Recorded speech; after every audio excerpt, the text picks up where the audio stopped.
بسم اللہ الرحمن الرحیم۔ جب سے اس جہان میں اسلام کا چراغ روشن ہوا ہے، اس وقت سے شیطان اور ان کی پجاری چراغ بجھانے کی کوشش کر رہے ہیں۔ اسلام کی حقانیت جاننے کے باوجود بھی اپنے مذموم ارادوں سے باز نہیں آتے۔ جب سے اللہ تعالیٰ نے انسان کو تخلیق کر کے اشرف المخلوقات بنایا اور شیطان ملعون کو مردود کیا، اس وقت سے شیطان ملعون کی دشمنی انسان سے بن پڑی۔ جس طرح اللہ جل شانہ اسلام کی پرچار اور انسانوں کی ہدایت و رہنمائی کے لیے انبیاء کرام علیہ السلام کی تربیت کر کے بھیجے تھے، ایسے ہی شیطان بھی اپنے خاص دوستوں کی تربیت کرتے ہیں، اسلام اور مسلمانوں کو ختم کرنے کے لیے بھیجتے ہیں۔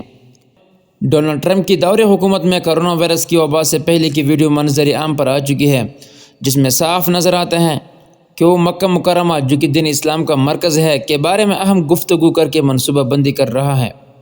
یہ ان لوگوں کی طرح ہے مشرکین مکہ سے لے کر آج تک ہمیشہ سے منصوبہ بندی اور سازشیں کرتے آ رہے ہیں، لیکن اسلام نہ ختم ہوگا اور نہ کوئی ختم کر سکتا ہے، کیونکہ جب دنیا میں اللہ تعالیٰ کا نام لینے والا باقی نہ رہے گا تو اللہ تعالیٰ اس دنیا کی نظام کو درہم برہم کر کے قیامت برپا کرے گا۔ ان لوگوں کو پتہ ہی نہیں ہے کہ وہ جس کشتی میں سوار ہے اس کی ڈبونے کی کوشش کر رہے ہیں۔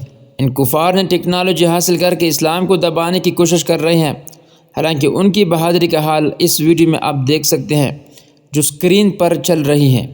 یہ صرف 10,000 فٹ کی بلندی سے ایئر سٹرائک کر سکتے ہیں یا پھر ہزاروں کلومیٹر دور سے میزائلوں کے ذریعے حملہ اور ہو سکتے ہیں۔ کھلے میدان میں فیس ٹو فیس مقابلہ کرنا ان کی بس کی بات ہی نہیں ہے۔ یہی ایک وجہ ہے کہ وہ اسلامی ریاست قائم ہونے نہیں دیتے اور نہ مسلمانوں کے ہاتھ ٹیکنالوجی آنے دیتے ہیں۔ ہم مسلمانوں کو چاہیے کہ متحد ہو کر ایک قوم بنے، اسلام اور مسلمانوں کے لیے مستقبل کی منصوبہ بندی کریں۔